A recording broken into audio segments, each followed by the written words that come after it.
Testing. 1, 2, 3.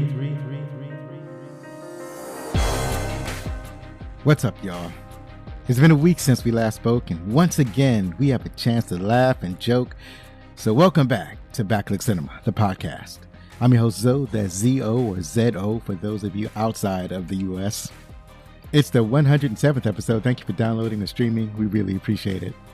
Me and my son Zach watch movies that I loved when I was growing up in the 70s, 80s, and 90s. I tell you about my favorite parts of the movies. I give you Zach's insights, and we try to have some fun along the way. If you like what you're about to hear, then please tell your family, tell your friends, tell all your neighbors, and tell your letter carrier the next time you see them about our humble little show, Backlit Cinema, the podcast. Here's some news. We postponed the show that we were supposed to have today with Airplane, the movie, with guest M from the Verbal Diorama podcast, but we're going to have to set that to a later date. You know, some situations happen, so we look forward to having her back in a couple of weeks. Like last week, this movie that we're about to talk about is outside the normal format, as it's something that Zach has seen before, and I try to stick to movies that he hasn't seen before. So didn't watch it with him when I did the review of the movie this week. So just watched it all by my lonesome, but it was something that I was interested in revisiting. This was because I was a little worried about watching this film again, because I listened to a review of this film on the Film Effect podcast. And while the hosts loved the film, they talked about how it aged for them. For, some parts of the movie didn't make sense to them, or some parts were poorly put together. And I was worried that I would feel the same way on my rewatch. I kind of feel like I would feel the same way I felt about the movie Highlander. Highlander was one of the earlier movies that we had talked about on the pod. And while I still enjoy the movie, I could see that there were a lot of stuff in Highlander that simply did not make good sense. It was kind of a jumble. And then on the rewatch of Highlander, I discovered why none of the other Highlander sequels actually worked. But the good news is that I was delighted to see this film now. I was as delighted to see this film that we're about to talk about as I was when I first saw it. And the movie that we're going to talk about is The Crow. Let's move on to the opening credits.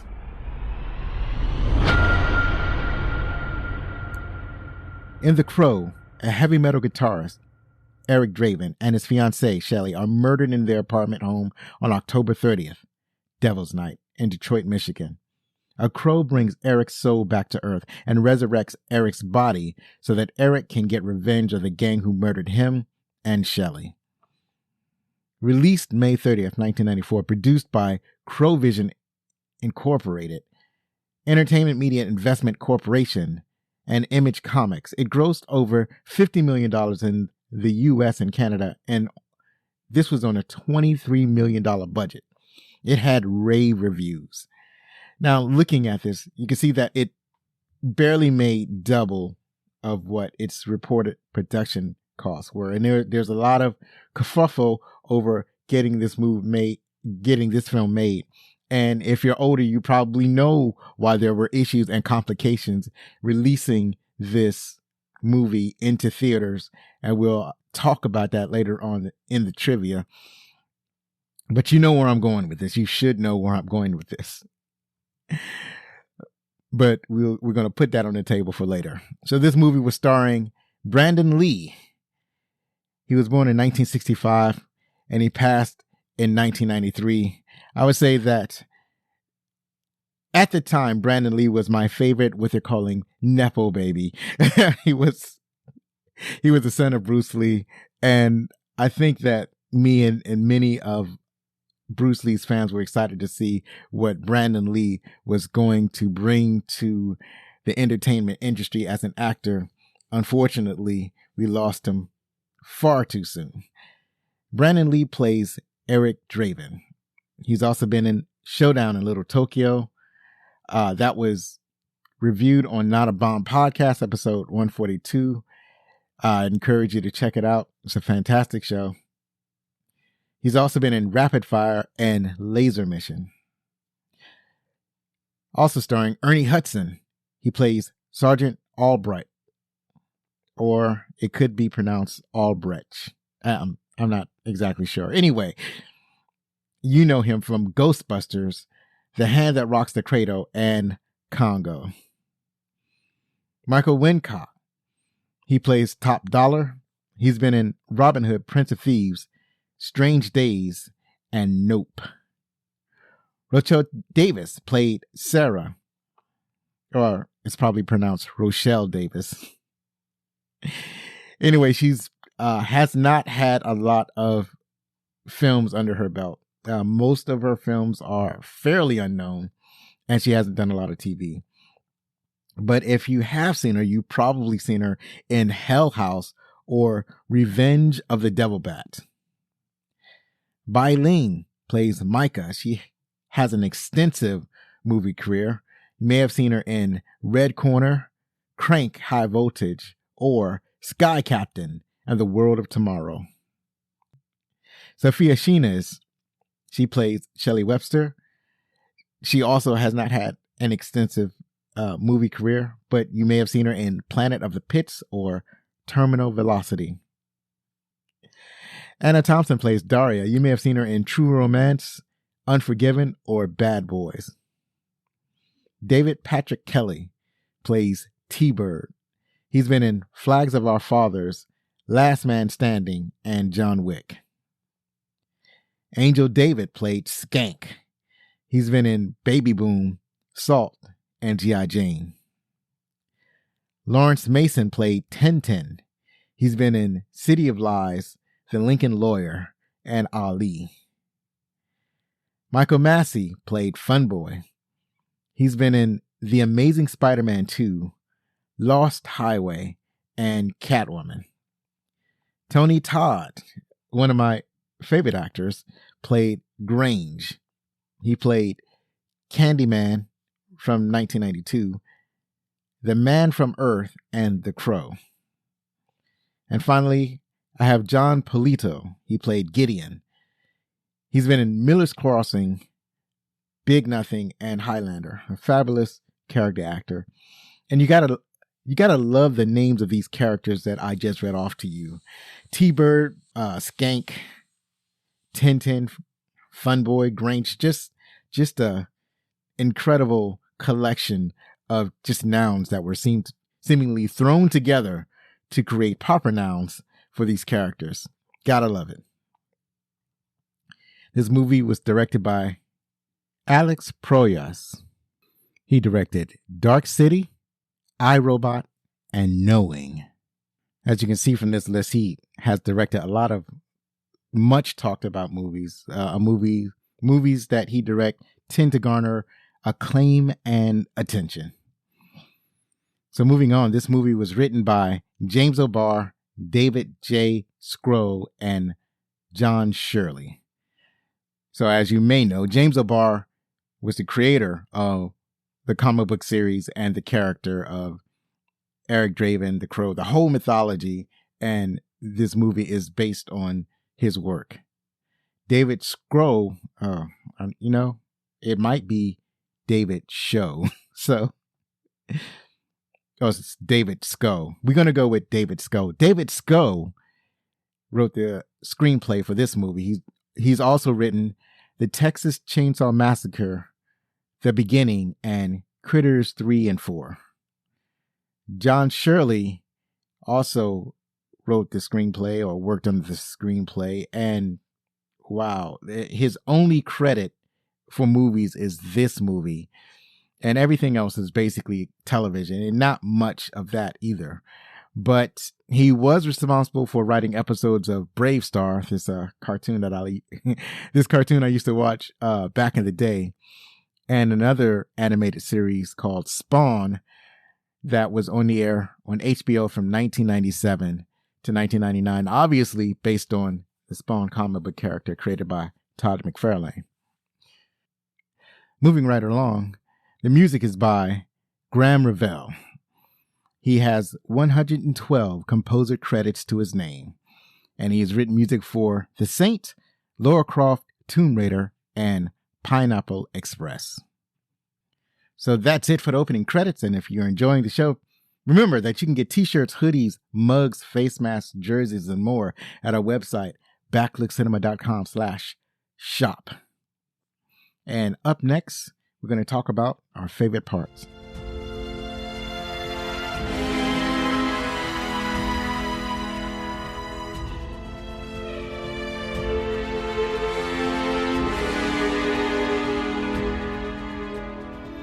All right, now we're back, and these are my favorite parts of the movie. Now, before I get deep into the conversation, I want to mention that this movie was very popular, even though it didn't make that much money at the box office, but it made enough money that there have been several sequel attempts made. I mean, sequels, they made the sequels, but they weren't really any good. They were really poor adaptations, I guess. The stories just didn't hit like the first movie did. And part of that was the loss of Brandon Lee and some of, I don't know what anything, I don't know why these movies simply did not work. But one of the things that did work for me was a TV series called The Crow Stairway to Heaven. It was short-lived, but I really enjoyed that show. It starred Mark Dacascos. So from my perspective, that's really the best. And the show wasn't really a continuation or a sequel of the movie. It was retelling the whole mythos all over again, but with this time with a new actor, and it was like its own thing. So it wasn't a sequel, but it was, from my perspective, it was really good. But it probably wasn't that popular. It only lasted maybe one season or two seasons. But now they're going to have another sequel. I think it's Stellan Skarsgård is going to be the Crow, is going to play the Crow. I can't remember the actor. You can check me on that. But I seen the poster, and it is coming out. So I'm excited about that. Maybe better heads prevailed or better writers or something great hopefully has happened to make this remake or reimagining or revisiting the Crow mythos worth making this movie. So I'm looking forward to checking it out. So moving on to my favorite parts of the movie. I was able to watch this movie on a Blu-ray on a 1080p television. It looks fantastic. But one of the things I noticed was that because it's in high definition, I could see that the opening shot, it was a wide shot of the city. It's basically a city in chaos. You see neighborhoods burning or buildings burning, and the sirens and whatnot. But when you look at it, you can tell that it's a miniature. It's a miniature city. And I was a little bit worried because this is the opening shot. So I was like, oh man, has this movie aged? But for me, I could tell that this is really only the wide shots where you get this is where you can see how the movie has aged, because it looks like Mr. Rogers' Neighborhood. But other than that, everything else looks fantastic. Like I knew that there was extensive CGI because of certain events that happened in the movie, particularly the passing of Brandon Lee during filming. It has parallels with what happened on the set of this movie Rust with Alec Baldwin and an accident that happened there.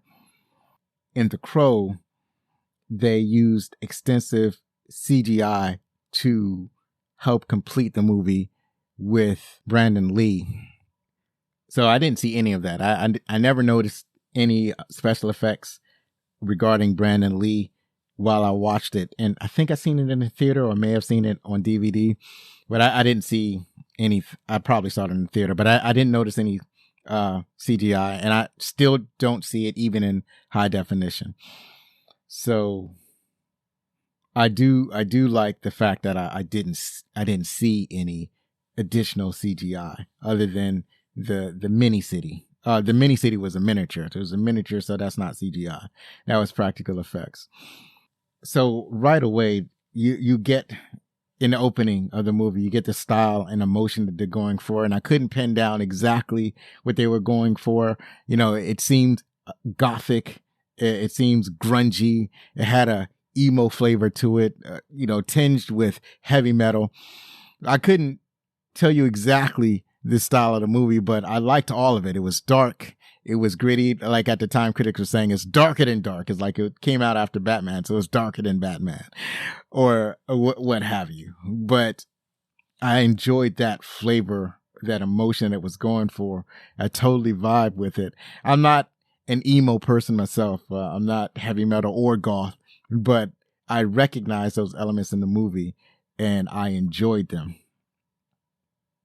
So it opens with something called Devil's Night, which in doing the research for this movie, I found out was a real thing. This is actually something that used to happen, I think, between the 70s and the 90s. In Detroit, people would just go out and do some minor vandalisms on October 30th. So burning down buildings, graffiti, just some, well, they wouldn't burn buildings down, but they would set stuff on fire. So some petty arson. But in a movie, it's like Devil's Night turned up to 11. So they're burning entire abandoned buildings and causing all types of criminal mischiefs and mayhem. Interestingly, they don't actually identify the city. I don't remember anybody saying, we're in Detroit, or this is Detroit, or welcome to Detroit. Nothing like that. I never knew what the city was. The only way the city identifies itself is the fact that they're doing Devil's Night. So that identifies the fact that they're in Detroit, Michigan. Had I not done the research, I never would have known that the city was identified. I just thought it would have been a made up city somewhere in the U.S. So there were a lot of impactful moments. One of them was the resurrection of Eric Draven. So after Eric is killed, I'm trying to remember if they actually showed that in the very beginning of the movie. I just saw it yesterday and already I can't remember. But I'm going with that they probably showed it, or they showed some of it, or they showed flickers of it. And then a lot of the opening of the movie was Eric coming back to life. So it's not like you see him up in the afterlife or anything. You just basically see a crow and you see some of him remembering his murder. You see some of that. And then you see him coming out of the ground, that was all cool. Coming out of the ground. And then basically the crow guiding him to where he needs to go. So the crow is flying around. He's following the crow. And all this pain and emotion and the memories that he's having. So he has this, one of the things that you notice that, you know, he's displaying this one particular power. It's called psychometry. So in psychometry, you can touch objects and then get memories or information from those objects. So as he's going home, or as the crow is guiding him to his apartment, he's touching things and he's getting memories from back when he was alive. So he gets to his apartment and he's experiencing memories. Like he touches his cat and it's such a shock to him. Like the memories actually cause him like pain or difficulty, or it basically it's like a shock to his system whenever he touches things and gets the memories from him. And so he gets this from his cat, from objects that he touches. It's all very well played out. And I liked all of that. I liked that aspect of the story. He gets himself together, basically. He starts, given that he remembers his life before, and he gets a sense of why he's back on Earth and what he's there to do. None of this is explained. Like, unlike a lot of movies of this type, and I'm not talking about superhero movies, I'm talking about any movies that when you're basically in a new world, or you're dealing with in a new reality, or they're doing something basically fantasy or sci-fi elements or horror movie elements. they like to explain, there's a character that's explaining the rules of the genre that you're about to enter. Like if you watch a new vampire movie, they're going to explain what the strengths and weaknesses and the powers of these vampires in this particular movie. They kind of have to do that because every vampire movie that you go to is going to be, they're going to be different rules. They're going to have, the vampires are going to have different abilities. So they're going to have a discussion to let the audience know what the deal is with these particular vampires. And the same thing goes for zombie movies, for any number of horror movies, for, just any sci-fi movie you go to or TV show. They have to explain stuff. But in The Crow, they don't give you any explanation. They just kind of, they're going to let you figure it out. And I had no problem figuring out, like when he does his psychometry, you get immediately what he's doing and that he has this ability, because they show you him touching the object and then him receiving the memories. The memories are shot in a way that immediately that is something that he's remembering and not something that's actually happening in the real world or in his new reality. I like that about the film. You get the notion that he has like instinctual knowledge of why he's there back on Earth and the steps he needs to take to complete his tasks and then basically go back to the afterlife. I think that's what's going on. Now, this is kind of a horror movie, so they do use some horror movie tropes. It's a kind of mash between horror movie and superhero.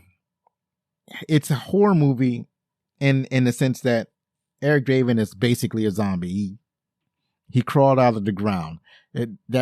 And he's not alive. So that's kind of how you describe zombies.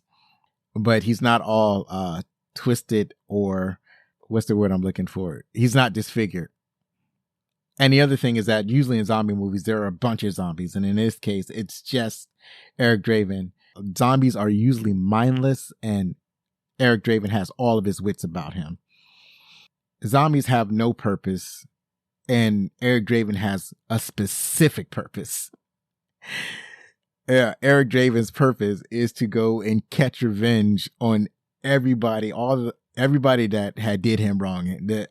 There were a bunch of guys that killed him and raped his fiancé. They were together and they were supposed to get married the next day. So on Devil's Night, October 30th, they were getting ready for their wedding on Halloween. And being that Eric Draven was in a heavy metal band with a goth aesthetic called The Hangman's Joke.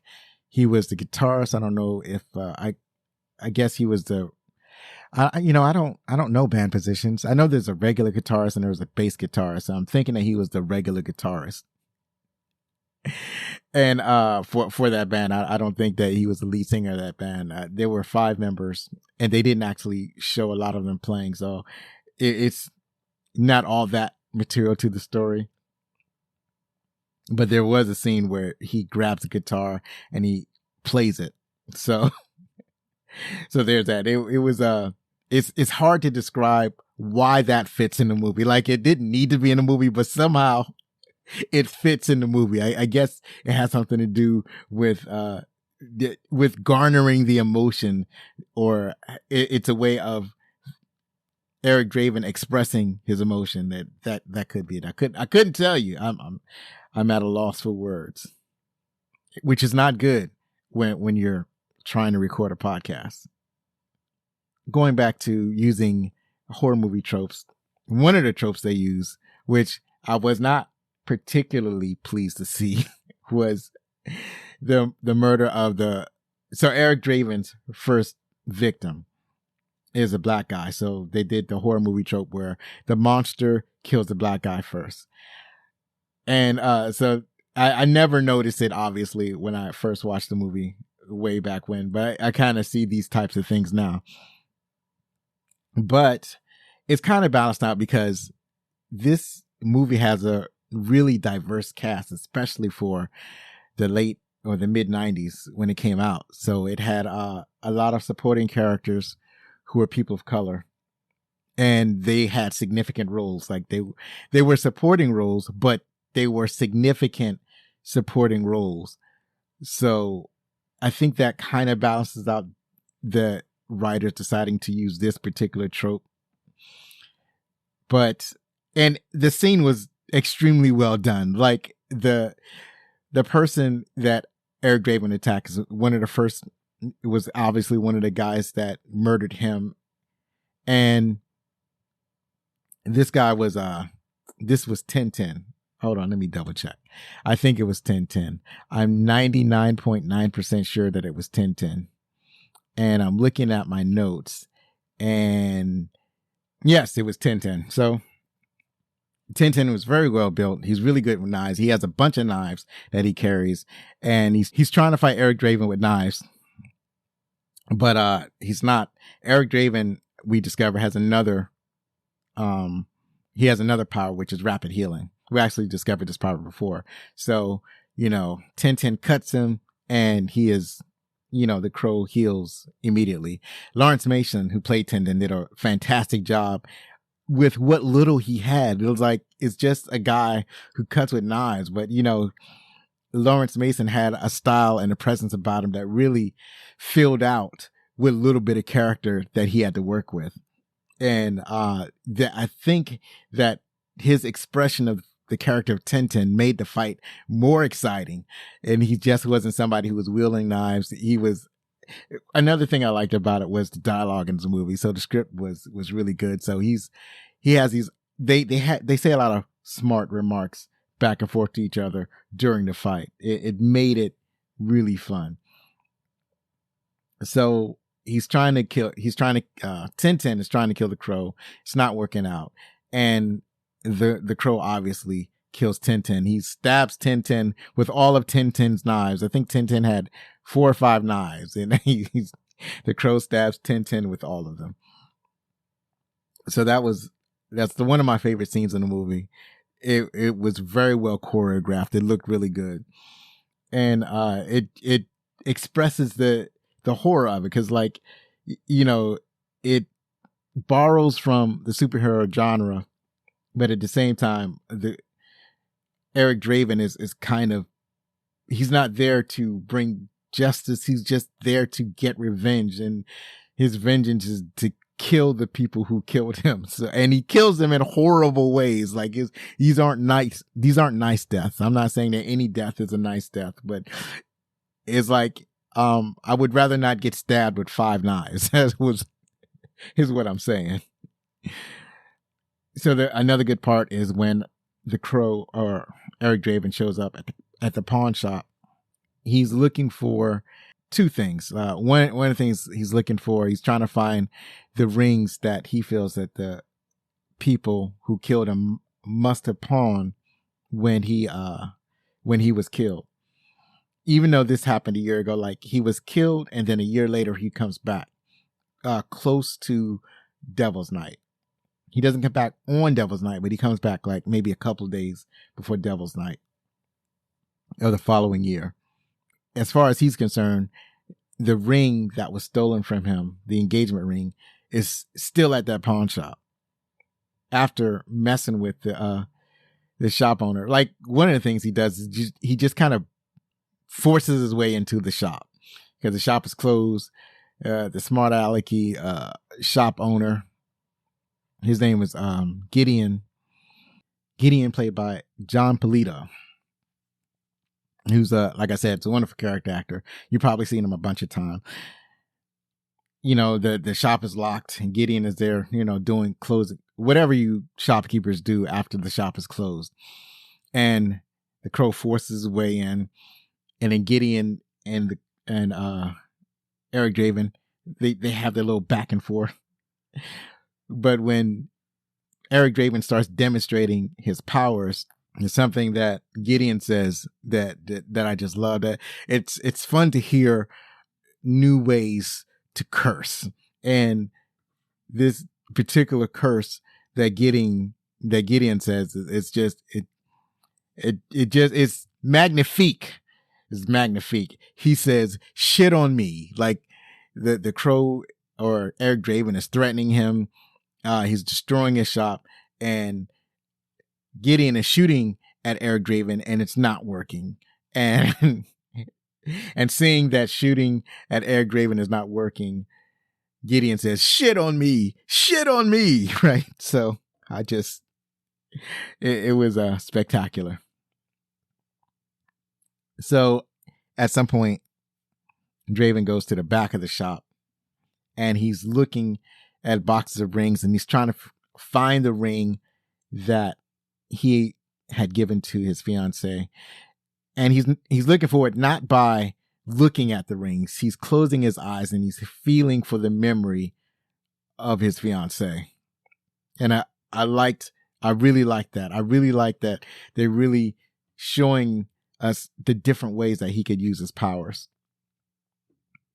So he finds the ring, and then he goes out the shop, and one of the things he does, he had grabbed the shotgun that Gideon was trying to use on him, or he picked up in the shot, can't remember. Anyways, he fills it with the rings. He barrel loads it, a bunch of rings to the front of the barrel. And at some point, he had poured gasoline all over the shop. And he told Gideon, "I'm not going to kill you. I'm going to let you live." And he starts to leave the shop. And then Gideon's like, "You're dead. When they find you, you're dead. They're going to kill you. You're dead. They're going to get you." And then Draven turns around and says, "Is that gasoline I smell?" I love that part. And Gideon barely has enough time before the crow blasts his shotgun full of rings in Gideon's general direction, but really in the direction of where he poured all the gasoline. And Gideon gets out the shop just in time before the shop explodes. Don't ask me about the realism of this. I mean, first of all, don't ask me why Gideon has a bunch of gasoline in his shop. Maybe it's to clean the jewelry. I don't know why a pawn shop would keep a bunch of gasoline in his shop. And it seemed like he had like barrels of gasoline, not just a little bit. And don't think that just shooting at gasoline would cause it to ignite. The liquid itself, as I understand it, is not the real flammable part. Like if you worked at it, you can set gasoline on fire. But the real dangerous part are the fumes. And you don't really get a whole bunch of fumes just by pouring it around. You know what? Maybe I'm totally wrong. And the shop would have exploded if he just shot it with a shotgun full of rings. But it seems a little extra. Regardless, the scene was cool. Why am I criticizing the scene? It was an awesome scene.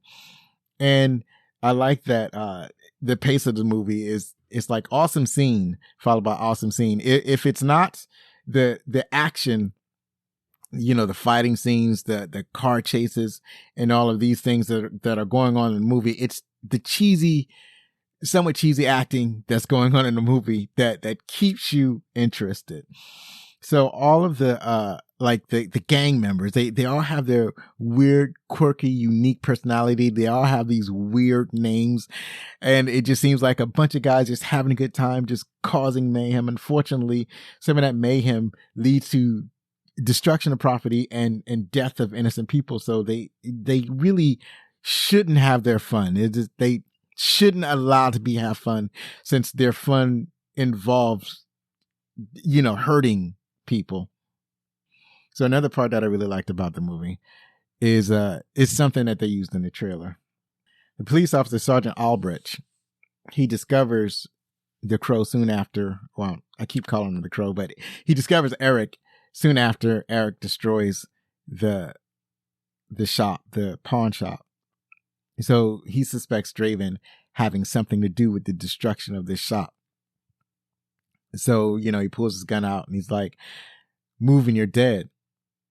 And Draven says, "Well, I say I'm dead and I'm moving." So I love that part. But it's in this part where Draven has convinced the police that he's the guy that had been murdered. He's the dead guy. And the sergeant doesn't really believe him. It's like, but I saw you die. And Draven was like, well, I'm back now, and there's some things I got to do. And then there's some things where like some guys are running into the pawn shop trying to loot it, and Sergeant Albridge is distracted. And so while he's distracted, the Crow disappears like Batman. He does the Batman thing where if you look away and he's gone. Now, he doesn't have any special powers in this regard. He's just, other than he's probably really quick, and he quickly gets away. He's quick and he's quiet. He does the Batman thing. There's another death that I like, and that was the death of Funboy. Funboy is one of the gang members, obviously, and he's hooked up with Daria. And Daria is Sarah's mother. Sarah is a little girl that was a friend of both Eric and Shelley. So they have a strange relationship because Daria is strung out on meth, I guess. Whatever you inject, whatever that drug is that you inject, that's what she's, morphine. I think it was morphine. There's a strange relationship between Daria and her daughter, Sarah, because Daria is both strung out on drugs and hangs out with would you call them gangbangers? Yeah, I guess you can call them gangbangers. Gangbangers, drug dealers, really criminal element. She hangs out with the criminal element. Funboy and Daria, they're in, I guess, Funboy's apartment, and just having some alone time. And then a crow, like an actual bird crow, shows up on the windsill. Now, one neat thing that Eric Draven can do is that he has what's called animal scrying. So he can see through the crow. He can sense things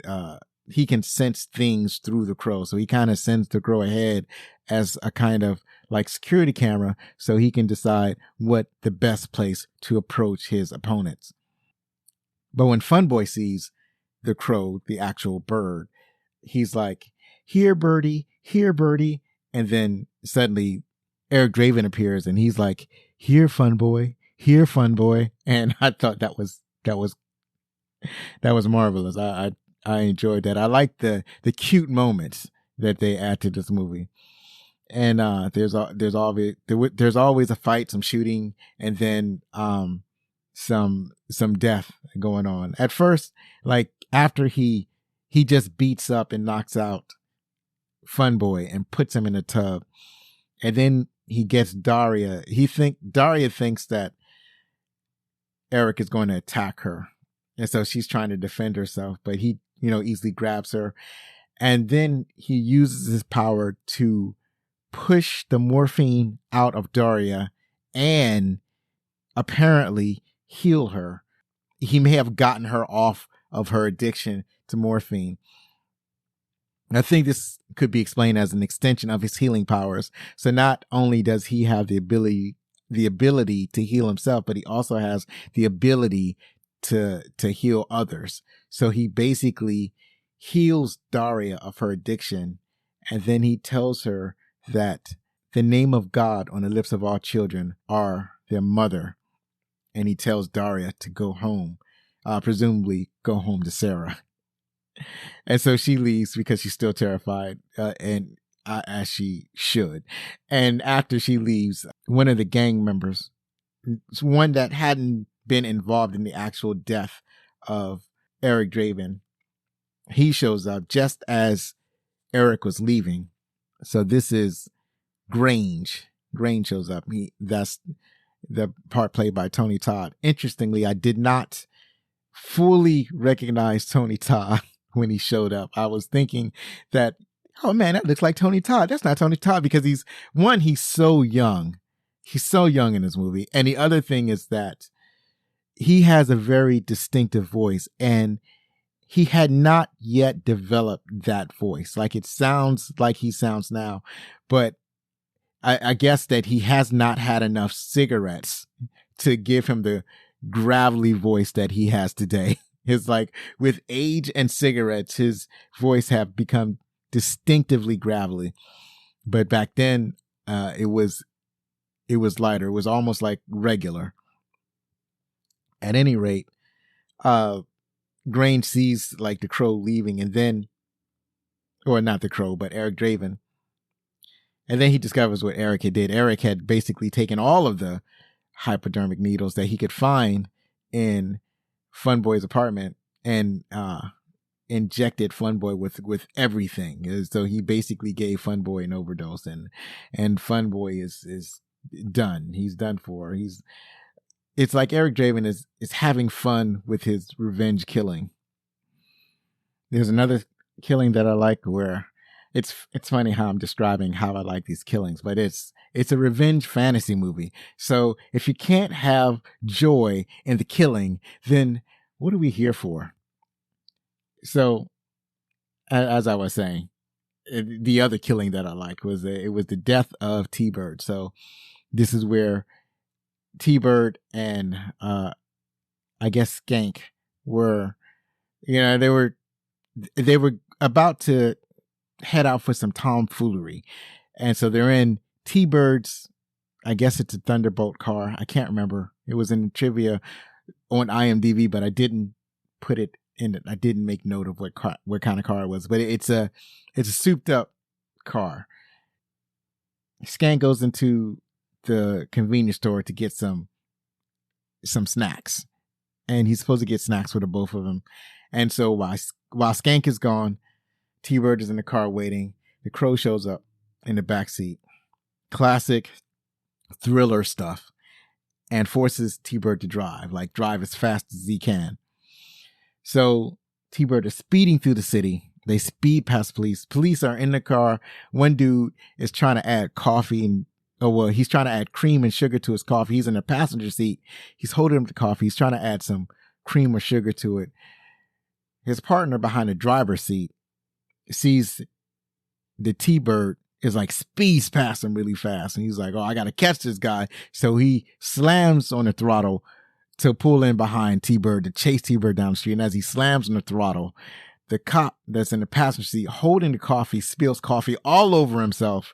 And that was hilarious. That was, why does this not happen more? Especially in chase movies where it's like cars chasing each other. You don't see enough of people spilling stuff on themselves as would naturally happen. They're driving down the street real fast. At some point, Skank finds a car, and he's also chasing the cop that's chasing T-Bird, trying to catch up with T-Bird. I don't know what Skank is planning to do. I guess he just thinks that T-Bird just started to leave him because he doesn't know what T-Bird is going through.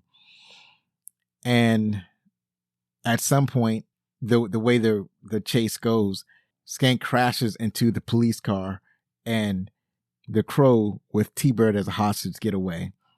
So they go to, I guess, a pier or something like that. Then Eric Draven ties T-Bird to the car in the driver's seat. And because I think they're preparing for Devil's Night, they're going to be like, instead of having like fires all over the place, the leader of the gang has chosen to find one building and set like the biggest blaze ever. He wants to do something different because, he's like, people are copying my style. They're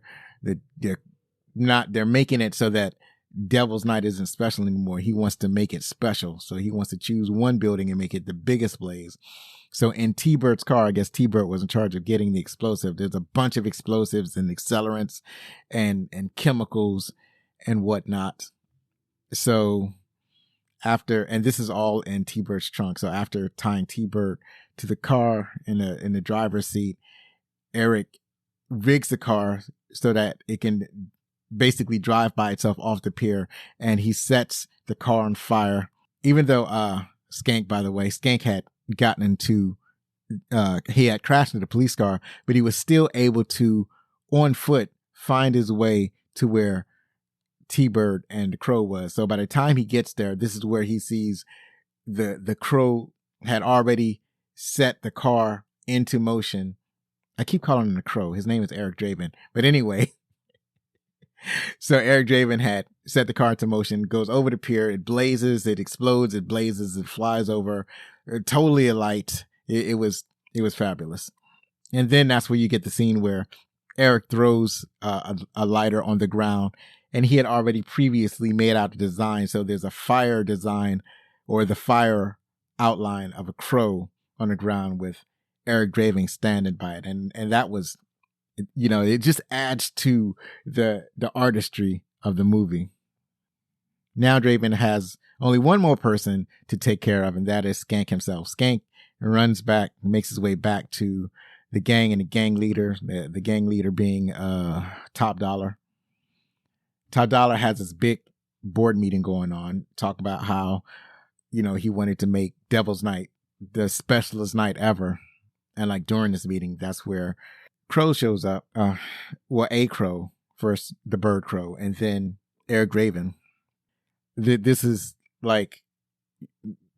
a near climactic fight. It's near the climax, but it's not the climax. And that's when basically Eric Draven basically fights the entire gang. Now they're shooting at him, and it's like when he gets shot, he gets hurt, but he heals up real quick. So he doesn't take cover very often. He's just shooting at him and shooting at the gang and being shot and really killing the gang members and not much happening to him. And this is a spectacular scene. It's one of the best scenes in the movie. And it's just fantastic how this all goes down. And he kills everybody there except for Top Dollar. I forgot what, and Grange. So I can't remember if Grange or Top Dollar got away. I'm kind of fuzzy on that, but they do. And well, actually the Crow or Eric Draven, both of them, they're finished. They're done. As far as he's concerned, he got revenge on everybody he needed to get revenge on. So he starts to head back to his grave. He has the engagement ring that he was going to give to Shelley, and he decides to give it to Sarah. And they're at his grave. Sarah decides to sleep in the graveyard for some reason. I don't know. She and her mother Daria have started rebuilding their relationship. So she's waiting for him because she says she knew he was going to show up. He gives the ring as a parting gift, and he's about to go in his grave. He's contemplating his afterlife or whatever. But in the midst of all this, Grange and another character, Micah, the weird sister of Top Dollar that he's apparently having relationship. It's not his full sister, it's his half sister. He's claiming that Micah, who is Asian with an Asian accent, is his half sister. And not everybody believes him. And he's also having relations with Micah. So who knows what is going on? They at least kiss passionately. You don't see him doing it. You don't see him having sex, but there's a lot of implication of them having sex and them kissing passionately. So that's a really weird relationship to have with your half sister, even if it's your half sister. But I guess that just goes to show how both weird and crazy Micah and Top Dollar are. So they're basically the only people left in this gang.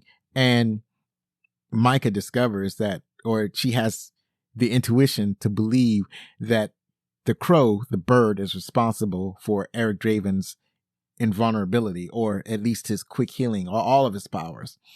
So they deign to kidnap or injure the Crow. So I think at one point they do capture Eric's Crow. At some point they also kidnap Sarah. So they basically have all the cards. I think somehow, I forgot how he finds out, but the gang wants to let Eric know that they have captured Sarah, and they need to meet him at, a specific time and place if he has any hope of rescuing Sarah. I think it was the Crow. I think the Crow, when either they had captured the Crow, or when the Crow went to the hideout, I think that's how he found out that Sarah was captured. At any rate, he decides, he can't go back in the ground yet. He has to go and rescue Sarah. So he goes there, and during the first salvo or whatever, Eric Draven's Crow gets injured. And when his Crow is injured, Draven loses all of his powers. So now now when he gets shot. Like when when he first confronts Top Dollar, it's after his crow is injured. And then he thinks he's just going to confront. And then Top Dollar shoots Eric Draven.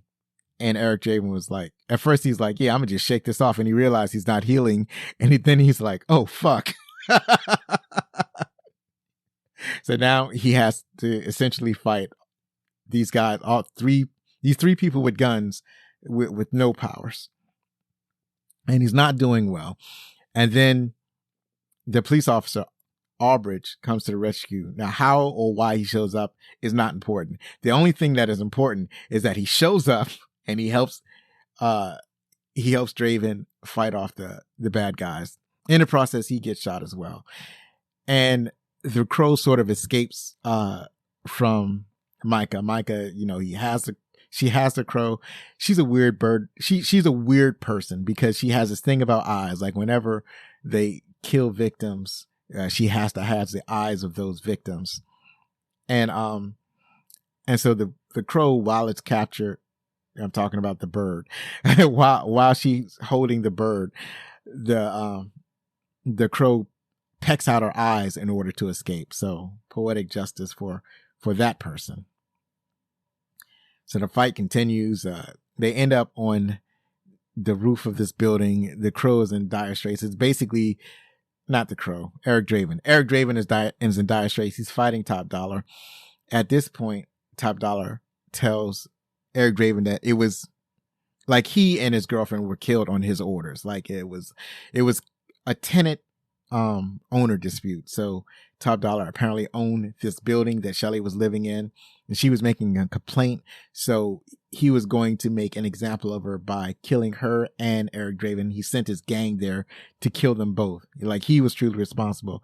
So as it turns out, Eric's mission was not over. It's still going on. He has to kill Top Dollar in order to fulfill his mission.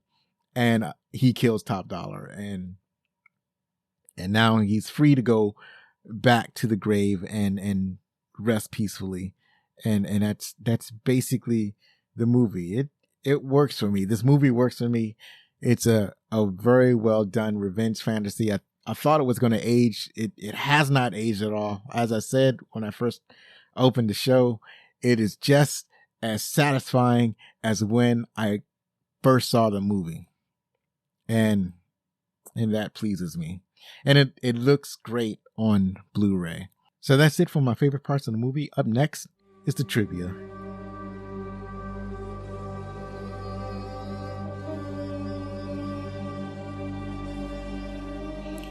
All right, so welcome back. Here's the trivia that I pulled from IMDb. Some extensive trivia for this show, particularly because of the events that surround this movie. As I alluded to earlier, this is similar to what happened on a couple of other movie shoots. Well, one movie shoot in particular. So there's a movie called Rust, and it was being produced and starring Alec Baldwin, as you may know. There was an incident on the set where there was a prop gun that was mishandled. Alec Baldwin fired the gun and injured the director and killed the DP, I think, or the cinematographer. I can't remember which one. I apologize. At any rate, that's basically what happened in this movie. A prop weapon was not properly handled, and actor Michael Macy, he accidentally shot Brandon Lee during a scene where he's supposed to shoot, where his character was supposed to shoot at Eric Draven. Brandon Lee had died from his injuries. This was a huge story back when this happened in 1995 because Brandon Lee was A, an upcoming star, B, the son of Bruce Lee, who C, also died early. But Bruce Lee's death was natural, but it was always kind of clouded in mystery. Like it was a natural death, but no one could quite say exactly what it was. There always seemed to be like a mystery surrounding his death. And D, Bruce Lee was in a movie, or he starred in a movie where the character he played died on a on-screen or on a movie set accident. So it's just a lot of creepy things surrounding this particular production. And there's a lot of stuff that's in trivia that talks about the superstition and stuff that I didn't put in this particular read through of the trivia that I'm about to do. I chose to kind of stay away from the more superstitious elements of the production.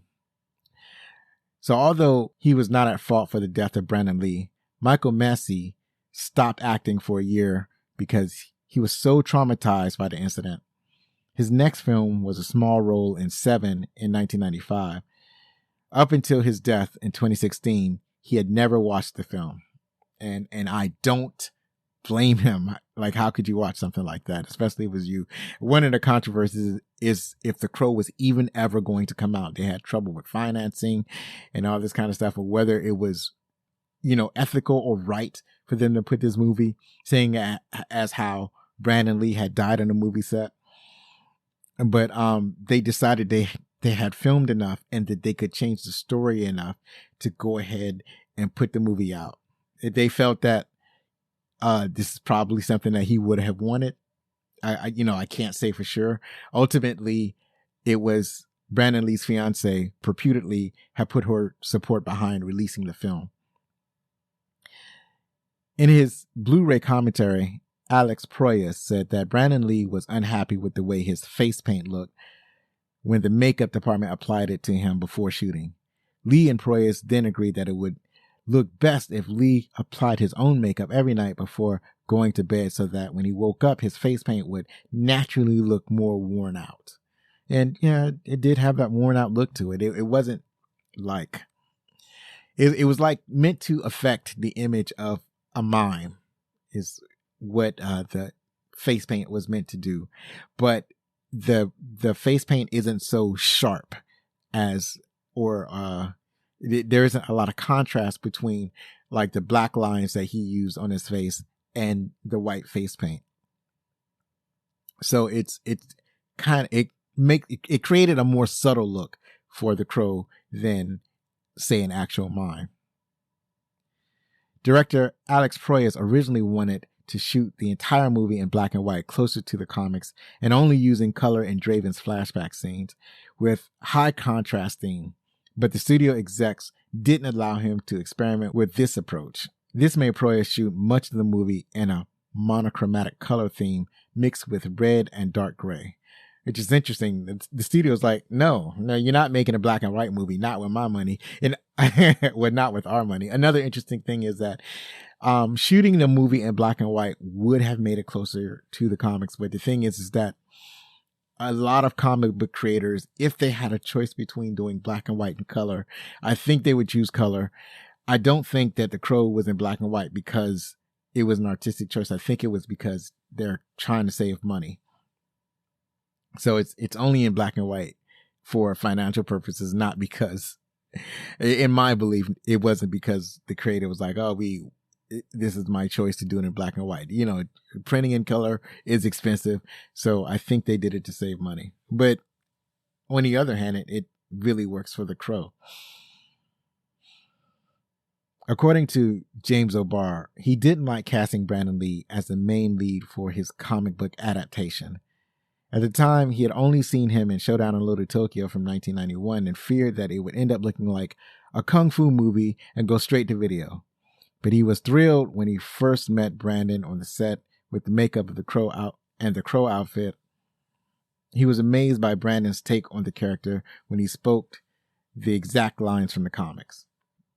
This is where you have to understand that you have to have an understanding of actors. Like, he says he didn't want it to become like a kung fu feature, but that would be the director's decision. That would be the director deciding to make it to a kung fu movie. You can take an actor that doesn't know kung fu and still make a kung fu picture.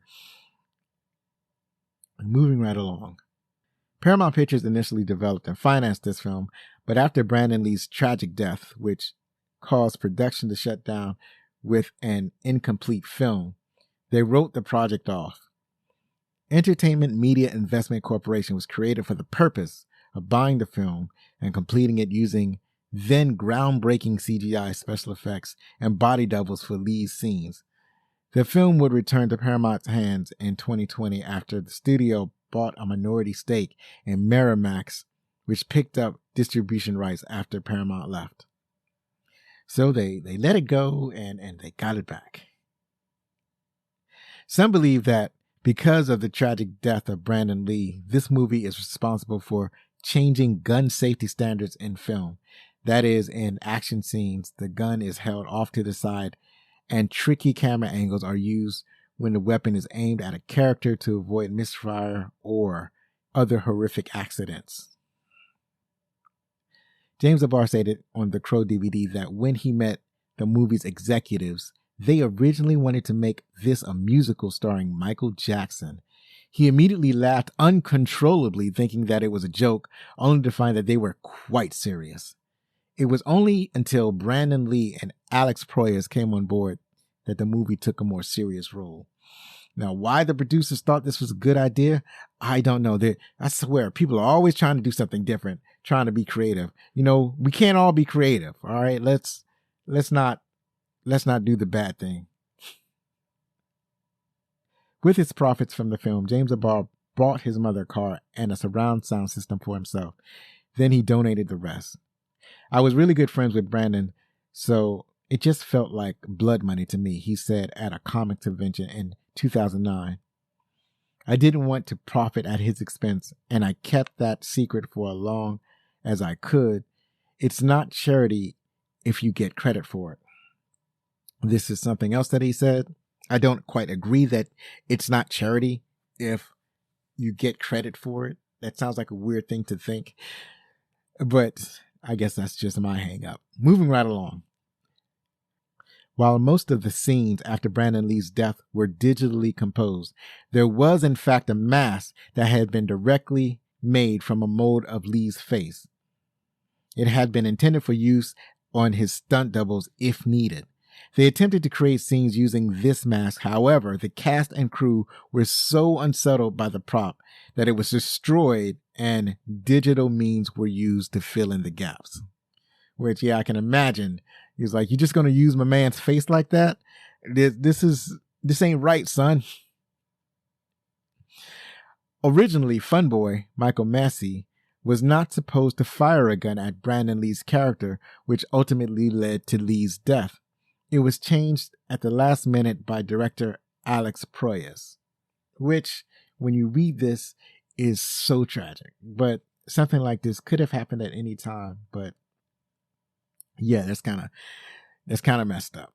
Interestingly enough, they don't talk about the weapon master on this film. As much as people talked about, you know, what happened with the weapon and how it misfired, or how the story that originally came out that it fired a blank and the blank somehow escaped the gun and fired like a bullet and killed Brandon Lee. None of that really holds water. I think later on, other stories suggest that it had a real round and Brandon Lee was killed by a real bullet. But there was not a whole bunch of discussion of the weapon master who's supposed to be watching all of the firearm props in the movie. The production didn't have the money or space to shoot a car chase sequence, so they did it with miniatures instead. Now, I noticed that the city itself, when in a wide shot, it really wasn't the city, it was more like a neighborhood. When the neighborhood was shot in wide shot, you could kind of tell that neighborhood was miniature, but I didn't know that the car chase was done in miniature also. They did a much better deal, or they did a much better job with the car chase than they did with the miniature scene they did for the wide shot of the neighborhood. After Brandon Lee died, Ed Pressman brought in writers Waylon Green, Terry Hayes, and Renee Balser, and Michael S. Chernuchin. We're going to go with Chernuchin, to rewrite scenes and dialogues to cover for Brandon Lee's absence. Notably, They are responsible for the voiceover narration in the film.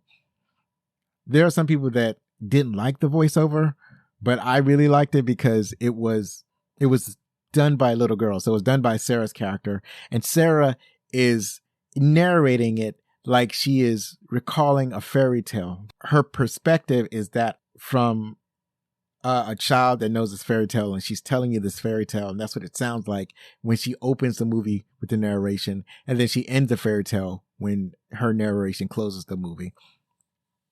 So I don't know how you feel about it. Maybe you can write and tell me about it. I'll let you know what the email is at the end of the show. According to Empire magazine, cocaine abuse was rampant on set, with cameramen shooting whilst high, crew going into the toilets to snort between shots, and people cutting around. One crew member recalls hearing the sound of a sneeze on the set one day, and an annoyed Brandon Lee quipped, "Someone just lost $50."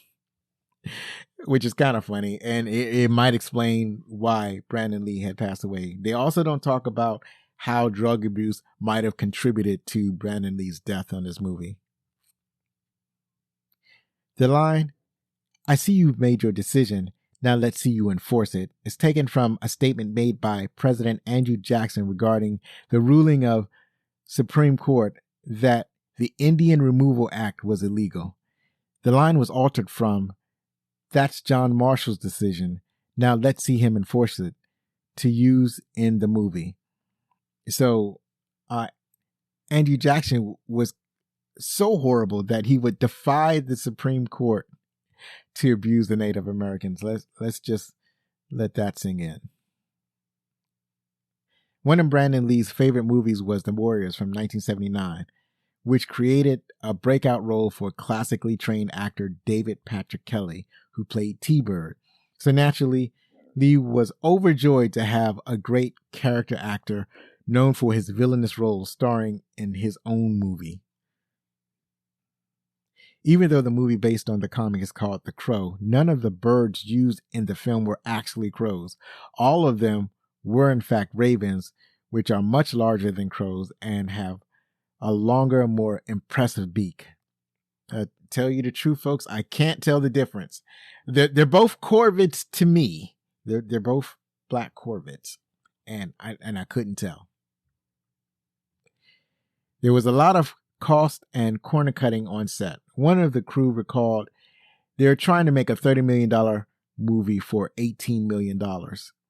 The film was filmed in Wilmington, North Carolina, because North Carolina was a right-to-work state. This allowed producers to get away with pay conditions and, crucially, production schedules that have been nuked or would have been nuked by unionized Hollywood. They began filming at night outdoors, but a hurricane destroyed sets, so they moved the production indoors without changing the schedule, as switching a production from nights to days requires a 24-hour turnaround, time the harried production team didn't have. Moreover, it was still so cold that the camera reels had to be de-iced during filming by riggers with blowtorches hiding out of the shot. Prior to filming, Brandon Lee had somewhat of a morbid fascination with death. He would often drive around in a hearse he owned, visit famous graves, and would listen to The Doors. Yep, that does sound like a morbid fascination. Darius Wolski achieved the look of the film by filming with sepia filter and then in printing adding lots of blue to eliminate the brown. This meant that production designer Alex McDowell and art directors John Marshall and Simon Merton had to leave out any instance of the color blue because it would be overly saturated. They had to be so strict that certain smoke machines had to be removed because the smoke produced had elements of blue. Blue was only used in the flashbacks. For the opening sequence, which shows the city on fire, a production used miniatures and projection technology. I had kind of gone over this before, how, yeah, it definitely looks like Mr. Rogers' Neighborhood. Linda Lee Cadwell, widow of Bruce Lee and mother of Brandon Lee, filed a negligence case against producer Edward R. Pressman, actor Michael Messi, and 12 other defendants over the death of her son on set. She settled out of court to the tune of $3 million. And that sounds about right. River Phoenix and Christian Slater turned down the role of Eric Draven. I would have liked to have seen what either of these actors would have done with the role of Eric Draven, particularly Christian Slater, because he just has a way about him. Top Dollar, Micah, and Grange are never referred to by name in the movie. But yeah, they just kind of move around, and they never have their name called, which is an interesting choice.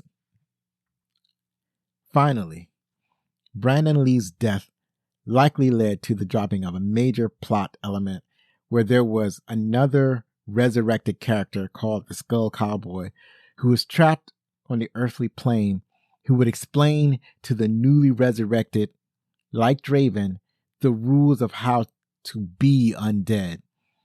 The undead have certain powers like super strength, psychometry, and rapid healing that Draven would lose if he used them to do anything other than seek revenge.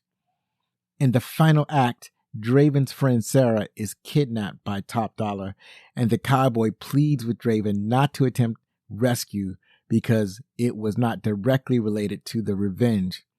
Draven ignores this to get Sarah and is critically injured during the rescue. He gets his powers back when Top Dollar admits that Draven and Shelley were killed on his orders. In the finished film, it's the crow that follows Draven everywhere that is the source of Draven's powers.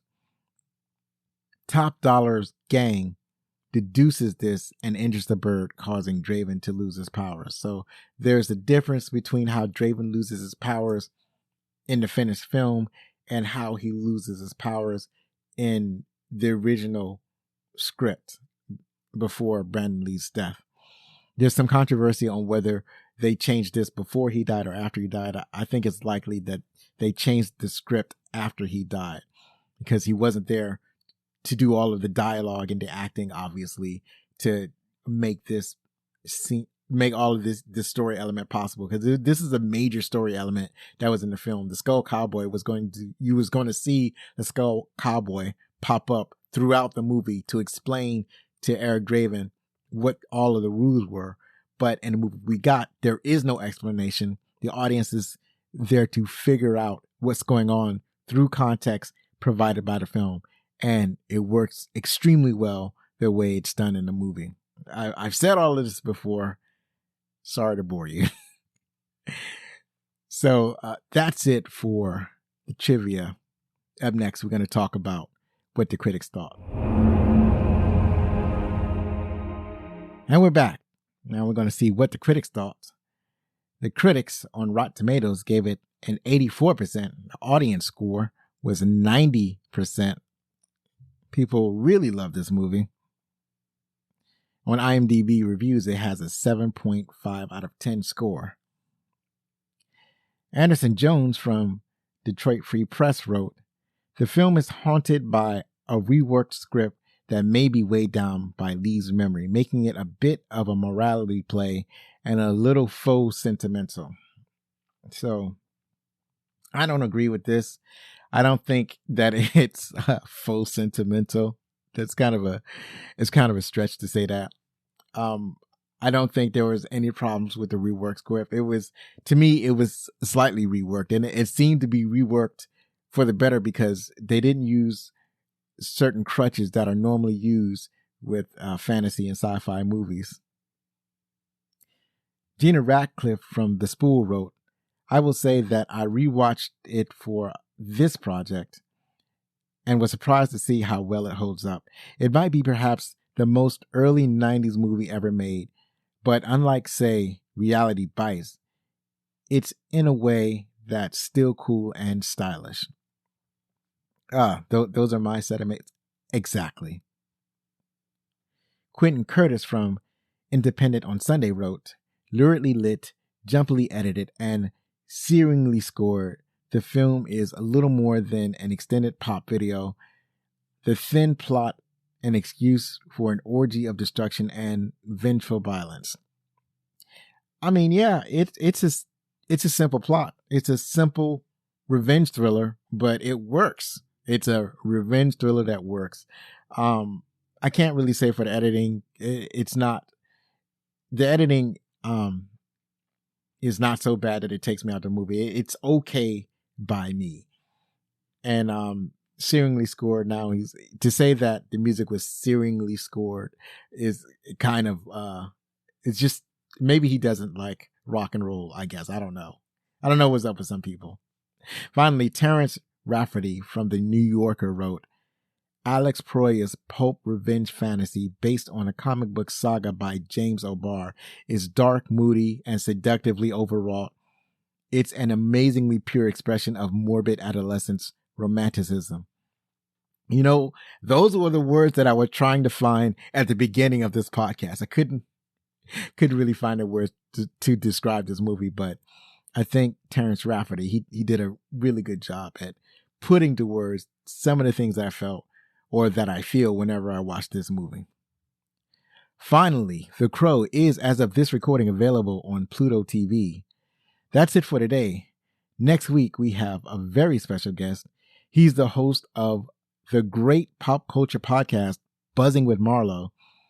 It's the professional wrestler himself, the American prodigy, Warren Marlowe. The movie that we will chat about will be The Karate Kid. Follow us on Twitter or TikTok at Backlick Cinema, or on Facebook or Instagram at Backlick Cinema Podcast. And if you're on Mastodon, at Backlick Cinema at mstdn.party. Don't forget that you can contact us with any questions, comments, or suggestions at fanmail@backlickcinema.com. Remember what I had said earlier. If you had some notes on the podcast, send them to that email address. One last time, if you like this show, then please help us grow by spreading the word about Backlick Cinema, the podcast. Believe me, it matters. Be safe, share a movie from yesteryear with your family, hug your loved ones, and if you're going to be anything, be outstanding.